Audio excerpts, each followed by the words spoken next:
Compulsory waiting এ পাঠানো হলো কাঁকসা থানার আইসিকে। এর আগেই আমরা দেখেছিলাম বারাবণী থানার ওসিকে সাসপেন্ড করা হয়েছে কারণ কর্তব্যে গাফিলতির অভিযোগ এবং অপেশাদার মনোভাবের জন্য।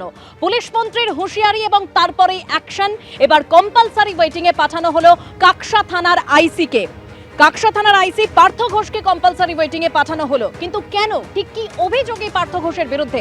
বিস্তারিত জানবো আমাদের প্রতিনিধি মনোজ বন্দ্যোপাধ্যায়ের কাছ থেকে। মনোজ, হ্যাঁ দেখো, যেটা জানা যাচ্ছে যে মুখ্যমন্ত্রী কালকে ঘোষণার পরেই কিন্তু তৎপর আসানসোল দুর্গাপুর পুলিশ কমিশনারেট, যেরকম আসানসোলের বারাবণী থানার ওসি মনোরঞ্জন মণ্ডল তাকে সাসপেন্ড করা হয়েছে, ঠিক সেরকমই পার্থ ঘোষ কাঁকসা থানার আইসি, তাকে সাসপেন্ড করা হয়নি, কিন্তু তাকে কম্পালসারি ওয়েটিং এ পাঠানো হয়েছে। যে এডি যে ল অ্যান্ড অর্ডার, তার যে সাইন করা যে নোটিশ বেরিয়েছে অর্ডার, তাতে দেখা যাচ্ছে লেখা আছে যে কাঁকসা থানার আইসি পার্থ ঘোষ ইন্সপেক্টর ইনচার্জ, তাকে কম্পালসারি ওয়েটিং এ পাঠানো হলো এবং ভবানী ভবনে তাকে কাজে যোগ দেওয়ার জন্য কম্পালসারি ওয়েটিং এ সেখানে তাকে বলা হয়েছে এবং সেটা খুব আর্জেন্ট, মানে আগামীকাল থেকেই সেটা কার্যকর হবে এমনটা অর্ডারও লেখা আছে।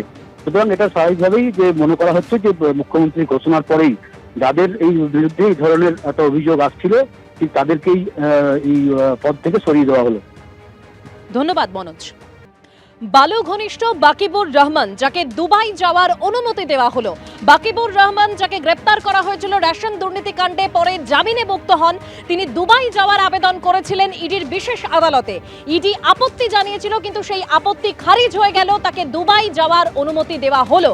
আরো বিস্তারিত তথ্য জানবো আমাদের প্রতিনিধি সুকান্ত মুখোপাধ্যায়ের কাছ থেকে। সুকান্ত, দেখো, গত বুধবার দিনকে ব্যাংশাল আদালতের ইডি বিশেষ আদালতে বাকিবুর রহমানের তরফে তারা আইনজীবী একটি আবেদন করেছিলেন এবং সেখানে তিনি জানিয়েছিলেন তার আবেদনের দুটি বিষয় ছিল। এক হচ্ছে তিনি তার একাধিক হোটেল ব্যবসা সেখানে রয়েছে, সেই ব্যবসার কাজে তিনি দিন 15-র জন্য দুবাইতে যেতে চান, এবং দ্বিতীয় যেটা কারণ রয়েছে সেটি হচ্ছে রেসিডেন্সিয়াল ভিসার পুনর্নবীকরণ বা রিনিউর জন্য তিনি যেতে চান। যদিও এই দুটি আবেদনের তীব্র বিরোধিতা করেছিল ইডির তরফে। তারা বলেছিলেন যে ইতিমধ্যে তারা যে সমস্ত সম্পত্তির হদিশ পেয়েছেন তাতে দেখা গেছে যে দুবাইতেও বিপুল পরিমাণ সম্পত্তি রয়েছে, বেশ কয়েকজন আইউইটনেসও রয়েছে, বা সেখান থেকেও তারা একাধিক তদন্তের জন্য তারা সেখান থেকে একাধিক সম্পত্তি তারা তথ্য ইতিমধ্যে হাতে পেয়েছেন। তো সেই জায়গা থেকে দাঁড়িয়ে যেহেতু তদন্ত চলছে, বাকিবুর রহমানকে কোনোভাবেই যেন আদালতের তরফে অনুমতি না দেওয়া হয়, এক্ষেত্রে তদন্তে এফেক্ট করতে পারে, সেটা তদন্তে ক্ষতিগ্রস্ত হতে পারে। কিন্তু আজকে প্রায় একদিন বাদে, আজকে কিছুক্ষণ আগেই ইডি বিশেষ আদালতের তরফে 15 দিনের জায়গায় 10 দিনের জন্য বাকিবুর রহমানকে দুবাইতে যাওয়ার অনুমতি দেওয়া হয়েছে। আদালত সূত্রে যেটা জানা যাচ্ছে যে 10 দিনের জন্য তাকে দুবাই যাওয়ার অনুমতি দেওয়া হয়েছে, তবে বেশ কিছু শর্ত আরোপ করা হয়েছে। যেমন দুবাই থেকে ফিরে এসে জামিনের শর্ত মেনে তাকে জমা রাখতে হবে পাসপোর্ট, এবং যেটা জানা যাচ্ছে সোমবার অর্থাৎ 25 তারিখে তিনি দুবাই যাচ্ছেন।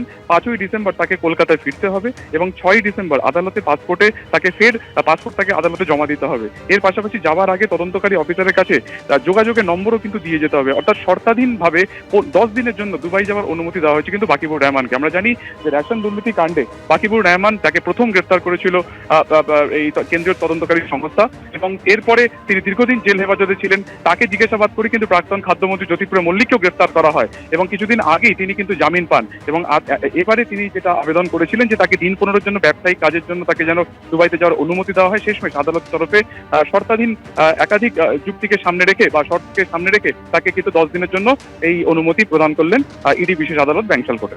ধন্যবাদ সুকান্ত।